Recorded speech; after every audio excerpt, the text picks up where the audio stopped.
traigo esta trulla para que te levantes. Traigo esta trulla para que te levantes. Esta trulla está caliente, esta trulla está que arde. Esta Navidad de yo cantaré. So it's Christmas time, and we're supposed to be so happy and full of joy because it's that season of the year where we get to celebrate and receive gifts and see kids opening gifts, and it's amazing. Or it sucks. For some of us, Christmas is not the woohoo excitement time. It's a grieving time. It's a painful time because it's a reminder that we don't have the people that we love or somebody that we wanted to share our lives with and experience that Christmas joy with next to us. And maybe it's because of a divorce, or it's because of a death. Somebody, you lost someone in the family, your mom, your grandma, your grandpa, your child, your husband, your wife. And it's not that fun. You don't have the Christmas spirit. You don't feel like decorating, like singing Christmas carols and watching Christmas Vacation. It doesn't feel that way for you. And I want to tell you, I want to give you permission to feel sad, to not feel complete. It's okay. But I will not let you stay that way. So here's what I want to share with you. 5 years ago, I had my first Christmas without my angel from heaven, Fofi. And it was on the 25th, that's Christmas Day, and that was the 3rd month after her passing. She died on the 25th. And my husband and I would go to Mass every 25th of every month just to remember her, to honor her, and that day was no different. We had a beautiful day with the kids. They opened their gifts. I had that little hole in my heart, and we went to Mass that night. And when we were in church, there was a new priest that was doing the sermon, and this guy was so full of joy. He was talking about the reason for the season, and he was excited and joyful, and my gosh, his energy, you could feel how happy he was about Jesus being born and remembering that.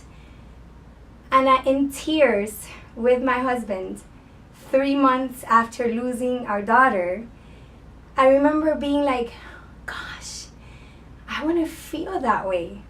This guy is so happy about the birth of Christ when he knows that he died a tragic death.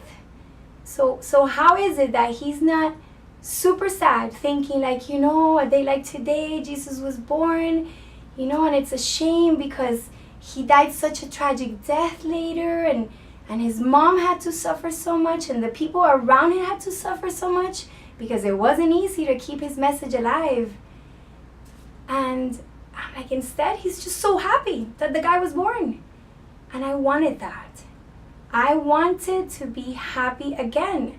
I wanted it for it to be Fofi's birthday, which is in December too, and feel happy that she was born, that she was my daughter, that I was so blessed to be with her for 3 years, almost 3 years. So instead of thinking, Christmas sucks, this season sucks, I'm so sad, I have the blues, I have nothing to be grateful for, why don't you celebrate the birth of that person that you've lost? Again, whether it was through a divorce or through death, or you're about to lose someone who's sick, or whatever it is. Take this second, take this time to celebrate that person was in your life. Because regardless of who it was, would you change your entire life? Let's say it was a divorce. Would you give up having been with that person and not have the children you have, and not be able to learn the lessons that you've learned as a result of that relationship?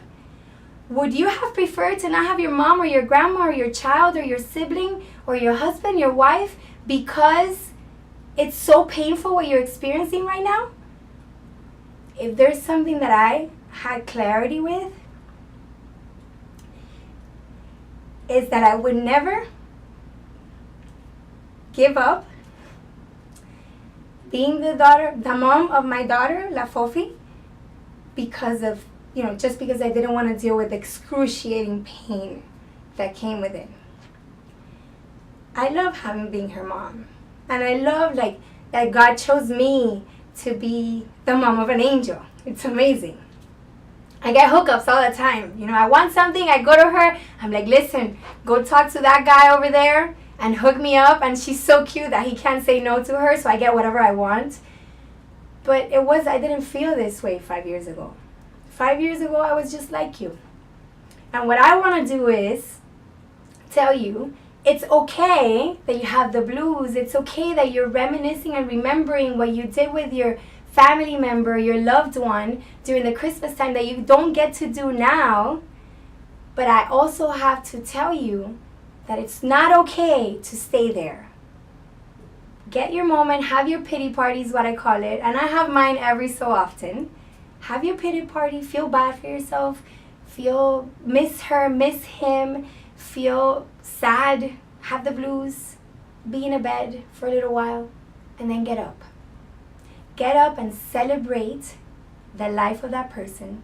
Celebrate that fact that that person was part of your life.